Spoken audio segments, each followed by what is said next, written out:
Hello, and welcome back to the podcast where you are invited for lighthearted conversations about things that matter as you seek to live your most meaningful, beautiful, and joyful life. I'm your host, Dr. Edie Wadsworth, and I hope you enjoy your stay here at the House of Joy. Hey, everybody, welcome back to the podcast. Woohoo! Episode 2, Emme, House of Joy. Let's go. You guys, we are so excited to be back.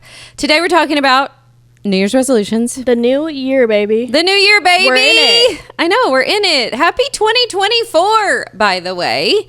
Listen, I was just reading the girls a blog post from 2012. Yeah. I wrote about the new year every year that I blogged. So I'm going to read a little piece of that to you in a minute. But we're going to talk about New Year's resolutions, why we don't do them.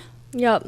And what we do instead. It's revolutionary. It's revolutionary. It is. And mostly it's going to be just a fun conversation between me and my daughter, Emme. We're sitting on the couch. We're sitting on the couch. We've got our slippers on. We have our slippers. We have the dog here. We have our drinks in our little mugs. So we're just happy to be here. Yes. Now, Emme, I want you to tell me, we thought we would start with a little confession from each of us. Yeah. So, Emme, how did your week go? How did your day go? My week was good. My day was good. I think we were ready to go. Yep. We are filming the podcast today. Yep. We're downstairs and in true Edie fashion, seriously 5 minutes before we were ready to go. We're moving the furniture We're moving around. the furniture. We're moving the couch. We've got 3 people moving the couch. Bandit's on the couch, and Bandit falls off the couch. And he seemed really kind of not in good shape. He seemed kind of hurt. And so I'm bending down. He's barking, growling. And I try to come back up. And seriously, my knee popped out of place. I'm not kidding. Yeah. I started the Sweating, color went out of my face, crying. I thought I might pass out. I thought I might throw up. Everyone was like, "Oh, it's funny," until no, she's crying, and it was not good. I am reporting that I'm okay. She's okay, folks. I actually thought we're not going to be able to do this today, but I'm actually better.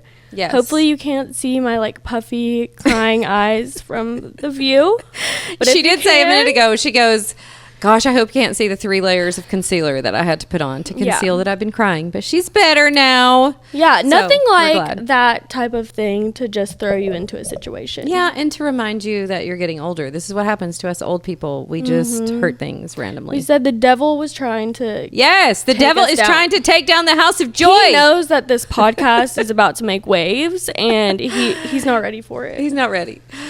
The other funny thing that happened today is that Emme has been, I would say, on a health journey. Oh my gosh. She's taking if you want to say that, you could. She's taking deep dives into things that I've been interested in for years. When Emme and Ellie were younger, I would take them around as I was teaching natural health classes to all of these essential oil supplement classes. They were so bored by it. And now, seriously, tell them what you just asked me to do for you and your friends. Before that, being dragged to an essential oils class as a 12-year-old where you're talking about female hormones, things I just did not need to understand. I thought it was all just voodoo, all of the old women getting together. And now I came in today and I was like, "Mom, I ordered beef organs to take as a supplement." I ordered beef liver supplement. I'm as soon as she said it, I hop up on a stool, go into my supplement cabinet, and to be honest, I don't even know, I really don't even know what it does. Well, it does great things. I'm easily influenced. Seriously. But we are so happy to be here. We're excited to talk about New Year's resolutions. I think it's because I'm a January baby. Mm-hmm. I was born on January 4th, which in a way is kind of difficult because everything you get for Christmas, everybody says, this is for your birthday and for Christmas. Yeah. So I feel like part of the reason I became obsessed with the New Year's resolutions is because it's this is my birthday time. I just have always loved January. Mm-hmm. Your season. It's my season. I love winter. I love nesting. I love everything about it. No, I don't like any of it, really.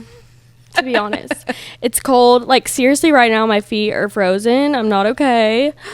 But I do think that the way that you look at it, it does have a bit of a bigger impact on the rest of your year. Like, I kind of always look at this season as like, everyone is going to put pressure on me to like do all these new things, and then it puts pressure on myself to like, and I don't like it. And I think our discussion today about goals and setting New Year's resolutions will really help you. Like, whether you find yourself being like a seasoned goal setter, New Year's resolution person, or you're like I was for years. You set goals, and then 3 weeks later, you've tossed all that to the side. And I mean, I did that kind of thing for years. I think either way, you'll enjoy the discussion. I do think I have kind of a unique way of thinking about the new year, goal setting. We don't, by the way, if you look back at how I've talked about goals in the past, I've always been obsessed with the new year, always been obsessed with setting goals. Over the years, though, I have stopped like setting big, like big, huge resolutions, and I have a different way of thinking about it. So we're going to get into that too. Yeah, that's actually what I was going to ask you. Like, do you think that it's actually good to like make a set list? You know, I feel like that's the big thing everyone does is sit down and they're like, okay, this is what my 2024 is going to be. Do you think that's... I do think that's really valuable, because I think that a lot of times if we don't in some way do that, we don't even know what we really want. We don't know what our dreams are. And I feel like I say this all the time, but I feel like I'm kind of a dream peddler, and I do help people. I'm a dream peddler, baby. Love it. I do help people wake up to their dreams. I just think that, you know, and we'll get into this, but I think that setting a year-long goal, it's a long time to try to think about the same thing. So I just have a little bit of a different approach now, but I do think it is powerful and important. And if I look back on my own journey, today we were upstairs and we had all of my journals and all of my planners literally for the past 15 years sitting out. And when I looked through those, every amazing thing that I've created in my life is written down in those journals. Even like a weekend ago, my friends were here and you had us do like an exercise of journaling. Yeah. Which we have an episode planned out all about journaling. So I won't get too much into it, but you did bring out one of your journals, and it literally like kind of exactly laid out what our dream for this podcast is. And it was like from 2013 or something. So that is crazy. I forgot about truthful. That. Yeah. And so I want you to, you know, like as we're talking about it and sharing some of our stories, I mean, I want you to think about it for yourself. Like, are you awake to your dreams? Do you write down like, oh, this is what I'd like to do. This is who I'd like to become. This is, you know, something that I would love to do someday. And I just feel like when we do that, it gives us, because our brains naturally go toward everything that's wrong. And when you give your brain something worthy to think about, well, I think that's where it does. Most people's, like, at least for me, like when I think of a goal, it's usually thinking about what's wrong with my life, like what do I need to fix. And then that's where that stems from. It's not ever stemming from a place of like, what am I going to grow more towards the bigger goal, you know? And we were looking up some stats earlier, and it said that I think 9% of people who create or set resolutions like actually go through with it, follow through with it. Here's the thing about that, though.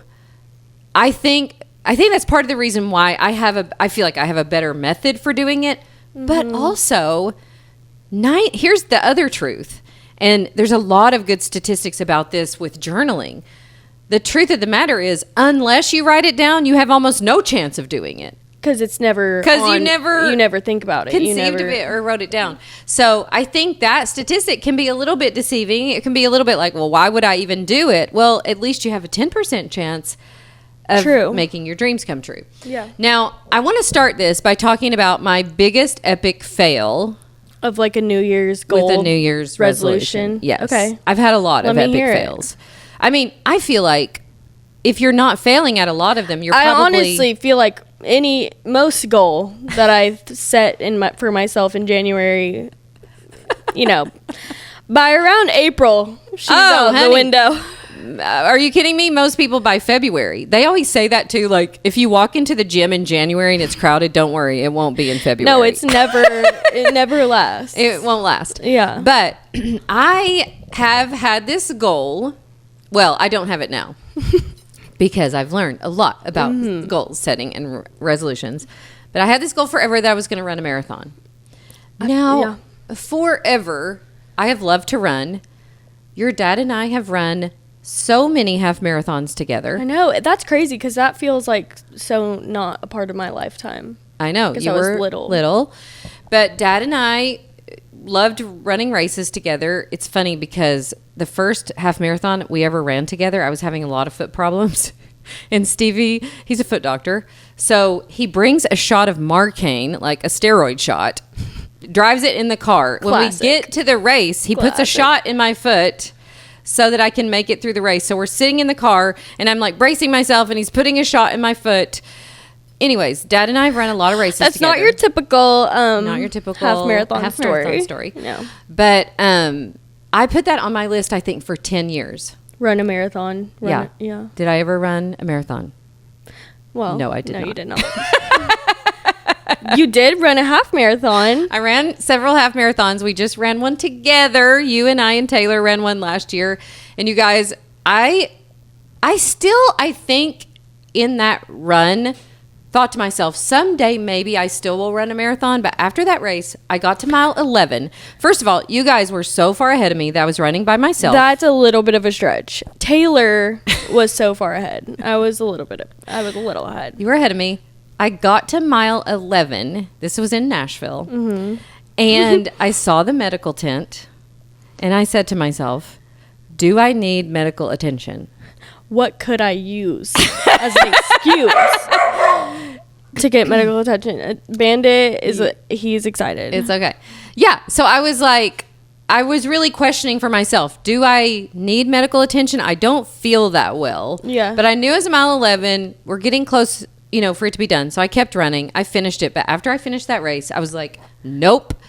Epic fail. I'm never running a marathon. I don't even want to anymore. I said the same thing when I got done with it. And for some reason, I am now signed up for another one in March. A half marathon. Yes. It's a half.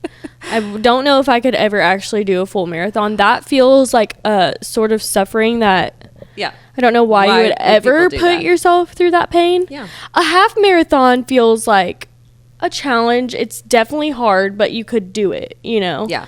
A marathon, I got to the marathoners were like passing us. I know. And we were almost done. I was like, I literally don't know how they're going to finish. Like, I felt so bad for them. I know. But, yeah. Me too. Well, so here's what I found. I was looking for the list that I wrote down because I know that I used to blog about this all the time. So if you're watching this on YouTube, I'm going to pull this up and read a little snippet of it. I was looking for all the years that I set the goal to run a marathon and never run it. But I did find something that I'm going to read because it's really interesting.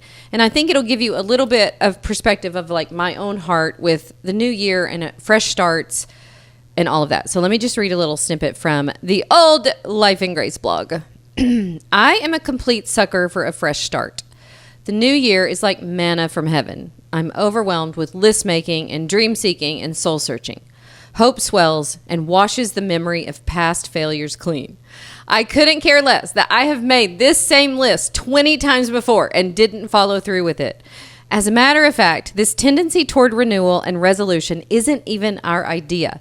We borrowed it from our Father who promised new mercies every morning and fresh starts 70 times 7 times. I completely believe deep down in my heart that this year will be different. And you couldn't convince me otherwise if your life depended on it.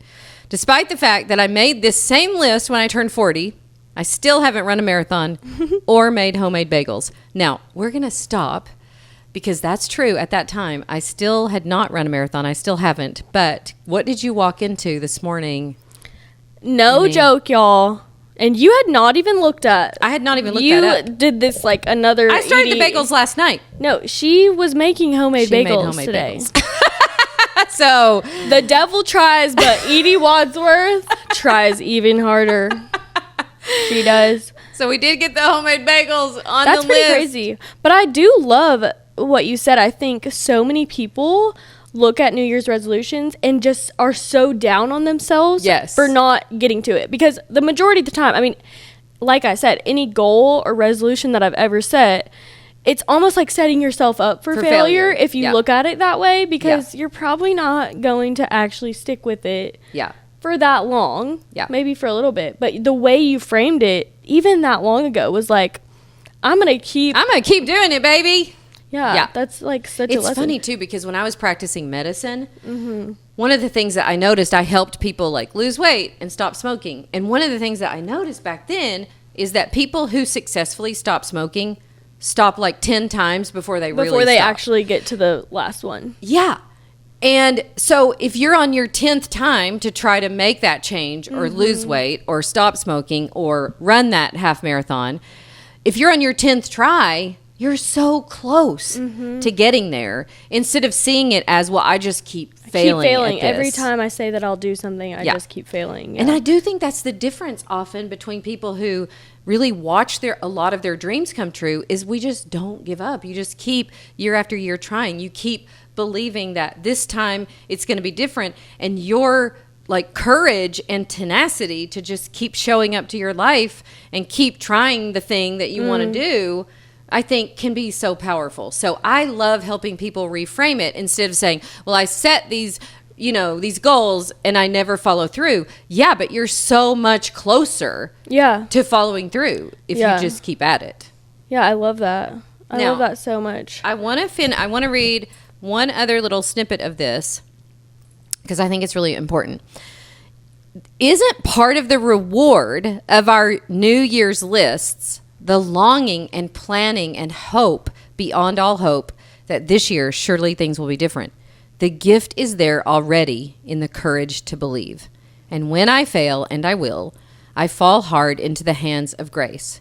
There's really no downside.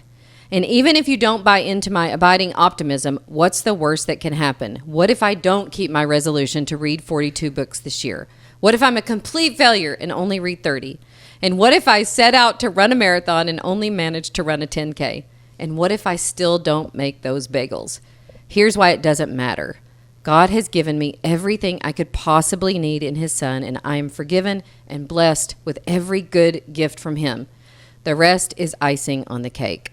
I hope that despite many of my failures and frailties, I always approach the newness of the year and the newness of life with anticipation and joy. Wow. It's just so crazy, because the whole, like, and we've talked about this, but the reason that we wanted to start this podcast, kind of, the inspiration behind it was your blog. And just finding that little snippet that you probably wouldn't have looked for, honestly. I wouldn't have if we weren't doing this. But it's like that saying, like, the anticipation of something is better is the gift. Always than like what you actually are wanting so bad. And that's kind of like, I feel like what you're saying a little bit, like the working towards the courage that it takes to have a goal is kind of the reward from it. And we talked about this, and I looked it up when I was looking up like old journals and old planners.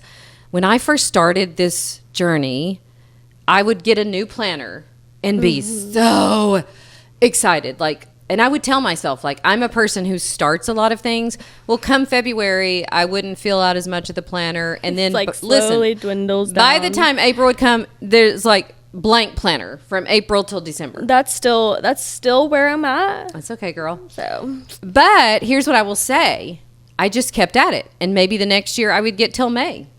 And maybe the next year I would, get till June. And I would say for the past 5 years, I am now a person who plans her day every day. I fill out my planner all the time. It helps me in so many ways. It helps me. And what I teach in my program is setting 90-day goals instead of year goals, because 90 days is something that we can really focus on something for 90 days. And I think about, like, even this room, I set as a 90-day goal, because people are always like, I'm just not that kind of person. Like, I don't want to I don't want my life to be that serious. Listen, you guys. Be that serious in what way? Well, like, write a book. You know, like all those like things really that run a marathon. Yeah. Well, I've set goals like this summer. I set a goal to learn how to wake surf. Yeah, so they your don't goals have can to be serious. It doesn't have to be serious. It can be fun. So I set a 90-day goal to turn this living room in our downstairs. If you're watching this on YouTube, if you're not, you should come over and see on YouTube. It's gorgeous, please. Brand new room that we created as a 90-day goal, and it was so fun.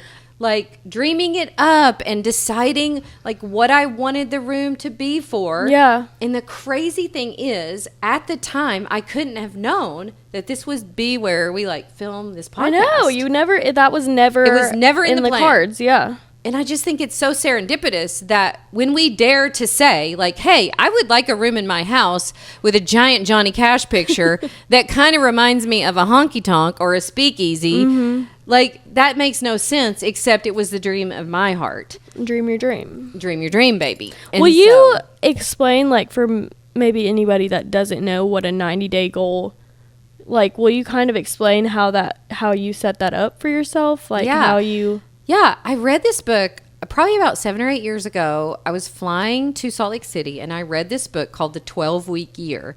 I was trying to figure out, like, why can I not stick with something for a year? Well, I think that's why, like, if I look back, because I was just even, like, reflecting on my past year, and I did overcome and, like, do things that at the beginning of the year, you know, I wanted. Yeah. But, like, the little goals that, you know, those fun things or those like little things, it does always feel like, oh, well, I say that I'm going to do that. And then I don't. I never end up finishing it, like ever. Yeah. I feel like there's literally most things that I set off to do, I don't end up finishing them. And then we tell ourselves that story instead of saying like, oh, now I'm that much closer to becoming a person who does finish it. Yeah. And I guess that's what I learned in this 12-week year, and I sort of set it up in my own life as 90-day goals. But it helped me realize, like, I'm a person who likes to move fast. It's hard to keep my attention for that long. And so the 90-day thing was like, well, I can focus on something I can do for 90 days. For that long. Yeah. And so I started doing that myself, and then I started, you know, teaching other people what I was doing. And I've just watched it in my own life, like, seriously, so many amazing things that I've created. I've set it as a 90-day goal. So many fun things in my life that I've done, I've set it as a 90-day goal. And I love helping women do that. I love helping them dream about something, setting the goal. And then we, you know, in our Facebook group where we hear all these celebrations, people tell us of seriously amazing things that they do because of that framework of like, it's not, I think that's part of the reason that New Year's resolutions and these big New Year's plans are they're so filled with so much pressure because it's like something that you have to sustain for a year. Yeah, and like that feels harder. Yeah, the crazy thing is too, you might not be the same person in September that set that goal. You might not even have the same goal. Yeah. Right? And so I think you do something for 90 days and it feels doable. It feels like I can keep up the motivation and energy to do that. So anyways, I don't set any more like big New Year's resolutions, but I do consistently set 90-day goals. And it has changed my life. It's changed everything about my life. I think too, and I don't know if you've talked about this or maybe I've just heard you like mention it, like not waiting for. I think another thing that happens with the New Year's resolutions is people just like, well, I do this, so that's why I know. But like, I'll just put it off. Like I'll put that thing off until the new year or until Monday or until the new month or whatever. Yeah, because it makes it feel like, you know, I'll just get to that. Yeah, and I think a lot of people do that. Like they get to, you know, you get to like September or October in the year and you go, well, I'll just wait till January. But the studies show that if you do that, say your goal was to lose weight, if you wait until January, you're probably going to gain 5 or 10 more pounds before then. And if you start now, today, and don't wait, that's what I love about it too. It just is so much more flexible. I think it's also, to me, it's more fun because if I look at like it might not seem like a big deal to set as a 90-day goal redoing a room in your house. But if you did that for 90 days and then the next 90 days, like you could have half your house done in a year. You see what I mean? Well, I think it takes a lot of unnecessarily like time out of it. Like you give yourself that time. Yeah. And then whatever you get done in that time, then you can look back and you did actually do the thing that you said you were going to do. Yeah. And I think it's really important too to not look at other people's goals or their lives and say, oh, I should set that. I have a good friend, Denise, and she would tell me, like, when you talk about goals, like, I feel guilty because I'm like, I'm in my 60s. I don't really want to, like, run a marathon and write a book. And I said, well, what's something fun that you have wanted to learn how to do that you haven't learned yet? And she goes, I want to learn the electric slide. And I'm like, yes, I am here for this. That is something I can get down with. I can get down with that. And so then she came to one of my live events and she goes, guess what I learned how to do? So we play the electric slide. She shows us the results of her 90-day goal. And it was just so fun. And I think looking at it like that, first of all, I think it has helped me really, really enjoy my life. Every goal doesn't have to be crazy serious. Wish that so many people my age could hear all of this too, and I hope that they do, because especially my age, like, it is just full of pressure to get things done, and to, like, especially with TikTok, like, things are just so in your face that other people are doing. It's the same thing. Like, when you watch someone totally killing it at life, like, they lost the weight, they're eating healthy, they're waking up at 5 a.m., they're going to the gym every day. Like, you feel that intense pressure from everyone around you. Yes. And it's never set up in a way of, like, breaking it down. It's just, like, you need to change everything. Even, like, the podcast I was listening to, it was great. I loved the podcast. But it's, like, almost throwing...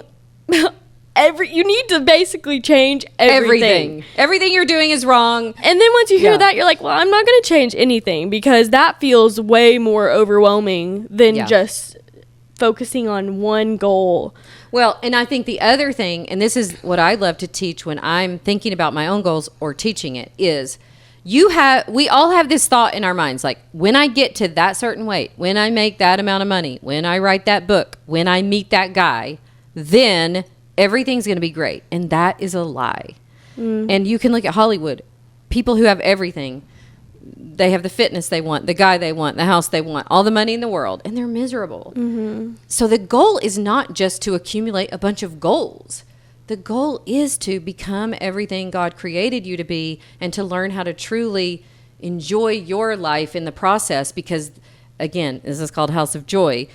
House of Joy, baby. House of Joy. Because the point is that if we don't learn how to be present, really enjoy ourselves now, being 30 pounds thinner is not going to do anything for you. Yep. Except probably make you uptight that now, oh gosh, now I can't gain the weight. Yeah. You know? Yeah. And so it's not, the end point of the goal is not the goal. It's really learning to enjoy the process of life. Yeah, that's so good. I think that's something that this year, especially with this new job with you, I think I'm, like, blessed with the time and the energy to pour into, like, being more present into the things that I'm doing. Yeah. Because that's always been something that I've really struggled with, is consistency of, like, I know in my heart the things that would make my life better. Yeah. You know, and I think a lot of people, we're given all of these things all the time. Most people probably know what they could do to enhance, you know, whether that's health or, you know, actual steps. Yeah. But the consistency and the presence in what you're doing every day, that's the part that, like, you don't want to keep doing it if you're not enjoying it, if you feel that pressure. Right. And I think I have for so much of my life operated from that pressure that I'm really passionate to help people. Like, what can you create in your life from a place of joy? What can you create from ease? What can you create because you have learned how to appreciate your life and take good care of yourself and be intentional, about what you're doing. And it's such a better place to create from than pressure or comparison of what somebody else is doing. That's another thing I was going to bring up, especially like what I said with just the age, especially, and I don't know how it is for people your age, but I assume that it's kind of similar, even though like I feel like I'm much more exposed to like what people are doing online every day. Yeah. But it's the comparison of like you really feel like people are passing you up, and it's right in your face, like, at least it appears that way. And I think that pressure can really, and I think for women my age, what I notice more is that we get to a point in life where we just stop growing, where we stop having dreams, because for most women my age, you've gotten the degree, maybe you've gotten the job, you've had the kids, you've got the house. Yeah. And then you just kind of stop, especially if you're in a transition of where your kids are leaving or whatever. And I just want to say, wake up, because those dreams that you have are God-given. And when you don't live those out and when you don't embody them and give them life, you're hiding not just the gifts that you could be giving, but him in you. He's the one who gives them to you. So I don't know. I just love helping people wake up to that, whether that's through set a New Year's resolution if you want, or a 90-day goal.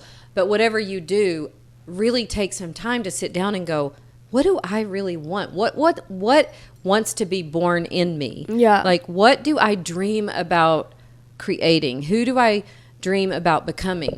And when I was thinking about that for myself, I knew that I was going to have the whole family here. Oh, I'm getting weirdly emotional. For Thanksgiving. Oh, gosh. And we have 2 little grandbabies. And I wanted to have a place where I could bring those grandbabies downstairs and put on some great music and just dance and line dance and laugh. And after Thanksgiving this year, when we came down and did That's exactly what it was. I don't even care about the food. I don't care about all the things that I used to care about, that we have the perfect Thanksgiving, then it looks great on paper. All I wanted to do is just enjoy my family, come downstairs, sing, dance. And those little babies were so cute. Yeah. And them, dancing around. And it was like, that to me, that's the reason that I like to do this. That's the reason that I want to envision, what kind of legacy do I want to leave? What do I want my life to be about? Yeah. And I want those babies to remember that Grammy was present. Well, it's the same thing. It's the presence in a moment. Yes. Which is why we should be wanting to make our life better. Yes. And more quality. So true. Well, because I think the other thing is that life is going to be full of problems. Those are a given. The fact that you might take time to dance and sing after Thanksgiving, not a given. Yeah. So what are the things in your life that you would have to purposefully choose in order for them to happen? Well, I think in sticking with goals, or that a lot of times does bring the joy so that you can have that presence in that life and that fun dancing or just laughing. I feel like setting up your mind. Yeah. And a lot of times that's what's rooted in wanting to be healthier. Yes. And eat healthier, move more. Yeah. A lot of times, like, really. Me too. It's because I want to be able to be on the floor playing and dancing and singing. And it's a little different. I mean, like, clearly my knee is acting like an old lady, but I actually am, 23. Yes. I was going to ask you, like, in terms of if you had advice to give for people who are my age, and it's not necessarily them feeling stuck, like they don't want to dream anymore. I think a lot of people my age are dreaming, but they're not, the goals are a little different. What would your advice be for, people my age? Yeah, I think it would be the reframing of, well, I tried that and failed. Okay, good. Yeah, it's not a bad thing. That is awesome. You got your first 10 tries. How many more times are you willing to show up and try and fail at it? Because that tells me way more than the one person who it looks like from the outside is always just killing it. Yeah, my sister Ellie, she is a dancer, and she's always been the type of person who goes for their dreams. Like, she just, since she was little, has like fully gone for what she wanted, which is dance. Yeah. And part of what she does, and I don't want to like, you know, expose her, but like part of what she does is audition. Yeah. And a lot of people in that space, in that dancing world, you know, most of their auditions end up It's 95% failure for all of them. Yes. Yeah. It's mostly failure. And for that 5% of like getting the thing you want. Yeah. And I like look at her so much, and it's like so much admiration to be able to like put yourself out there so much for constant, like, I mean, not constant, but a lot of failure. Like, that's what I think of. Yes. Of someone who constantly is putting themselves in that danger position. Yes. Of failure. Yes. But she still does it because one day, and it's already gotten her so far, you know? Yes. The other thing that I think about when you say that is, I you know, asking yourself, like, what would my best, highest self do? How would she think? What would she go for? Like, my best, highest, most courageous self. And I love tapping into that. So that might help too. And then you just let yourself. And you just be willing to fail. You just like. I think that's the thing I struggle with the most is just beating down on myself so much for the things that I don't do. And then you don't allow yourself to like look back. And really, even if you don't accomplish those little goals, you've probably accomplished something that if you took the time to look back on it, you would be really proud of. Yes. So. And the progress that you're making at the time feels slow. Like all of those years where I was trying to be a person who planned and had goals, and I fail. It's like failing forward. Yeah. And if you're willing to do that, you can have an extraordinary life, because the worst part about failure is how you're going to feel and how you're going to treat yourself in the failure. So I've learned to be kind to myself. I'm like, good girl, you got another failure under your belt. You're going to get up again. You're gonna get up again. And I think that. if you can learn how to do that, it makes it fun and easy. Yeah. So I am so curious, those of you listening to the podcast or watching on YouTube, what are your thoughts about, do you set resolutions? Do you have goals? Tell us everything. And even if you wanted to leave us a review to ask a question, we're going to use the reviews as a way to answer questions. Leave a review, and we will try to look at those before and bring them into our next episode. Yes, because we would love to hear from you. We want this to be a conversation, not just between Emmy and I, but with you too. So we would love to hear from you on your thoughts about that. What are you dreaming about? What are your goals? What are the things that you've always, wanted to do? Yes. Emmy and I are going to take the time as we finish this episode to do our we're going to try on each episode to give you 3 favorite things that we're loving right now. And we plan these a little bit ahead, and I just want you to think about the difference of what we're both bringing to the table here. Okay? Okay. So these are my 3 favorite things. Right now. Right now, I'm Holy Grail loving, and I went pretty, I feel like you went a little toxic, but go ahead. Okay. So my first favorite thing is the L'Oreal shampoo and conditioner, but it's not the regular one. It's the pro one, and my hairstylist used this on me. And now that I'm learning about health, it is toxic and it is bad, probably. I'm sorry, L'Oreal, but I'm still going to use it because there's some things I don't skimp on. What are you loving about it, though? Just soft and really silky. I mean, your hair always looks great. I mean, stop. But I really do feel being so honest, my roommate has used it. She was life changed. Okay. So my second favorite thing is currently my Nuuly subscription, my monthly Nuuly subscription. Clothing subscription site. Yes, where so you can Nuuly, rent clothes. if they want to sponsor us, I would happily have you do that. But basically, they send you can pick out 6 items every month, and they send it to you, and you can wear it as much. You can stain it. And they'll get it out. Yeah. Okay. And you can take the tags out. Seriously, it's so great. The problem with it is I just end up wanting to buy a few of the items. Yeah. But I don't really care. It does. You get to try it first. You get to try it. Yeah. It's really helpful for events. If you have something to go to in the month of December, you can just order a bunch of dresses or whatever you need it for. Yep. Yeah, I've been absolutely loving it. I did it for a while too, Em. I did love it more at first. Now I don't find as many things that I love, but it might be fun for people to try. I don't know. Something about it, like they just have so much Free People. They have so much Anthropology. Yep. And those are my favorite brands. Like I know that I'll like it, which is probably should be a sign that I should stop because I just end up buying them. But it's okay. It's okay. One of my favorite things. Love it. Month. Okay, so I think it was the CMA Awards a few weeks ago. Post Malone, it was like a tribute to Joe Diffie. Post Malone, Morgan Wallen, Hardy sang Pickup Man, which is one of my very favorite karaoke songs. The last time I was in Nashville, you were with me. I will say, you do go hard. I go hard on the honky tonk karaoke. So we were in Rippy's honky tonk, and the guy up there saying Pickup Man, I thought I was going to die. I love that song so much. To be honest, I had never heard, I'm sorry, but I have never heard that song you before. don't know Joe Diffie, but I'm going to tell you, Tom and I in the car have been doing deep dives on Joe Diffie. Now Tom knows all about Joe Diffie. And now we have sang Pickup Man so many times, the Post Malone version with Eli. He's going to know it by heart. He loves it so much. He does. That song, just go search Post Malone, Pickup Man. It's my favorite. Who knew Post thing. Malone? He's so good at country. He should. When that first came out, like I think a couple years ago, people were like, he's in the country. I was like, okay. He's so good. Yeah. But no, it's pretty good. He's pretty good.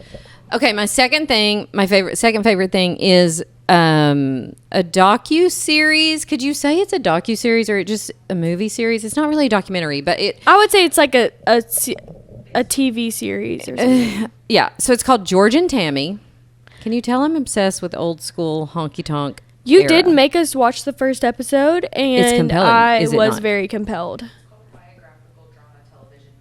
A biographical drama television miniseries. Go watch it. I need to watch it. I'm not very good at watching shows, but those are the type of shows that I do want to watch. It's based on the story of George Jones and Tammy Wynette, set in Nashville in the 70s.